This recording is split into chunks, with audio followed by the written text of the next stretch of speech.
Calling Dr. Howard, Dr. Fine, Dr. Frager. You found Let's Talk with Dr. Stan Frager, your life coach. Dr. Stan Frager is standing by to give you insight on issues that matter most to you. Call now, 571-2428. That's 571-2428 on 970 WGTK.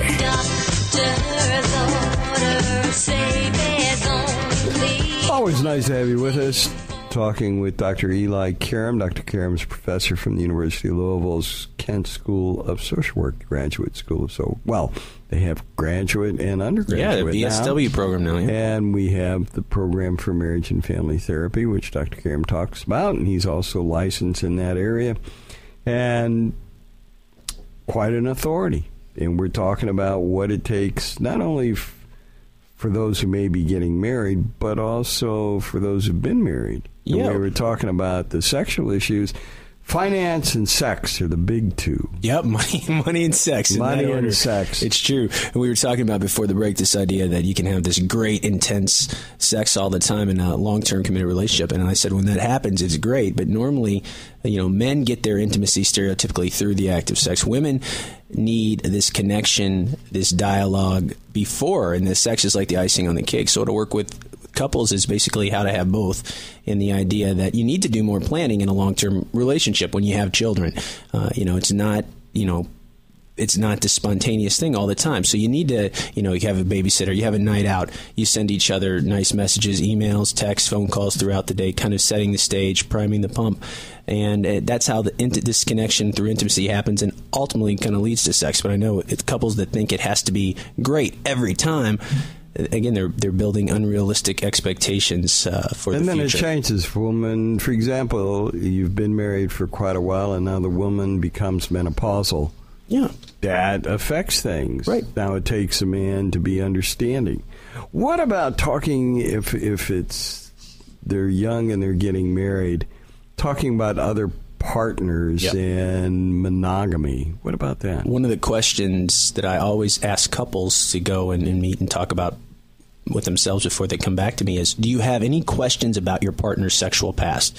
In a good committed relationship that's open and transparent, you should be able to ask those questions and get those answers, because if you think your partner is with you, and monogamy, again, the readiness for monogamy is a big thing to assess when you are in an engaged relationship. So you should be able to ask your partner about their sexual past and get honest answers. Well, I mean, sometimes, particularly men, it's interesting. If a woman has multiple partners before she gets married, people will call her a slut or some derogatory names. But if a man has some multiple partners, it's like, oh, what a stud. That's right. It's a big double standard. Very definite double standard, don't you think? Yeah, huge. But it is relative into our conversation, as we said before, because they're always wondering, how do I stack up with my partner's previous partners? And while you don't have to give a blow-by-blow detail, I think you should be honest with your partner on the basics of your sexual past. And now, I got a problem with some of that, okay. Dr. Karam. Why is that, Dr. Stan? All right. Well, I've seen couples that are married, and they go to these encounter weekends. Mm-hmm. And well-intended, and sometimes this is the times that I've seen it happen repeatedly seem to be with pastoral counselors. Now, no slam against rabbi, priests, and ministers.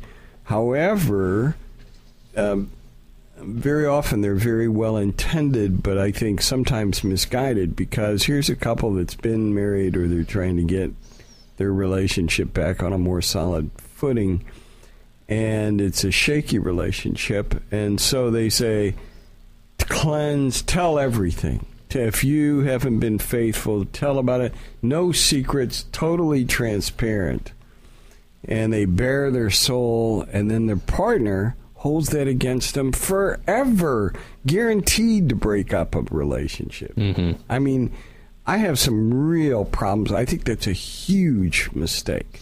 Yeah, and a lot of this premarital education or skill building is done in the context of church or religious kind of background, and sometimes these clergy, even well-intended, don't have the kind of skills to deal with the couple if this truth comes out.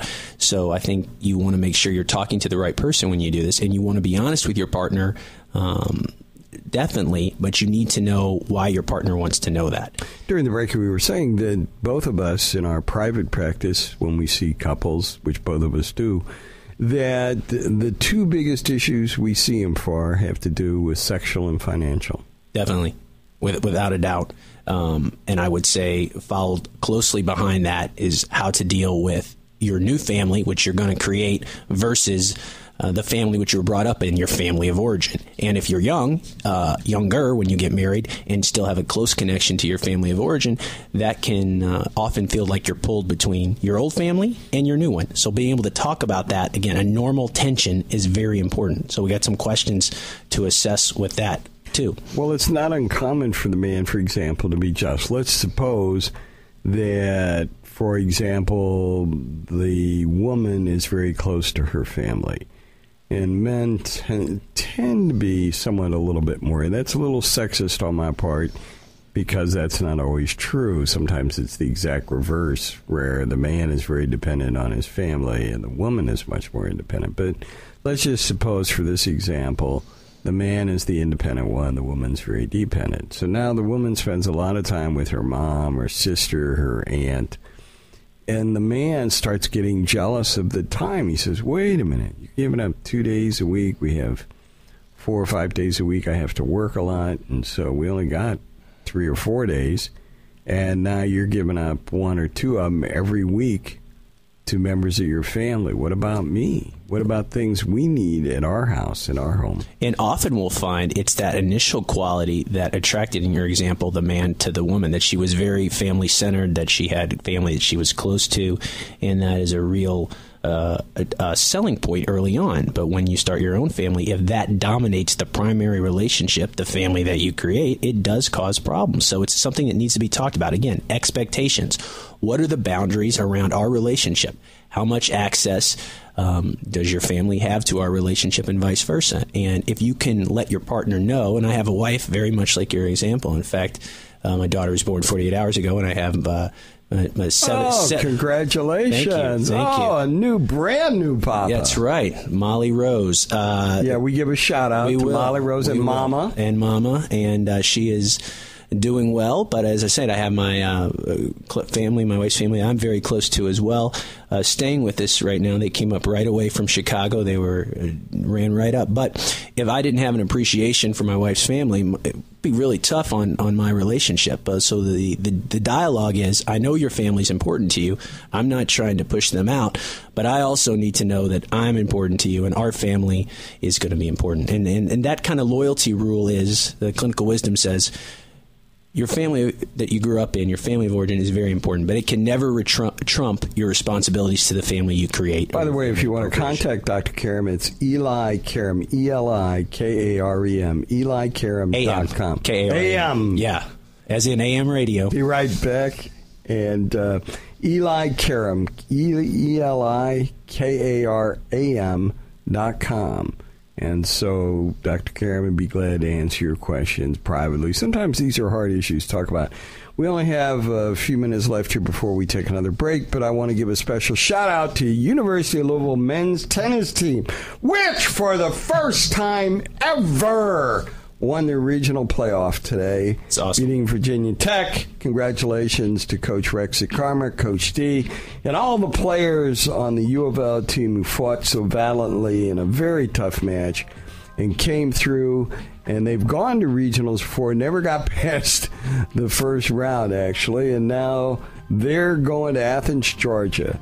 I'm Dr. Stan Frigger. The lines are open. We'll talk a little bit, though, more about marriages coming back right after this break.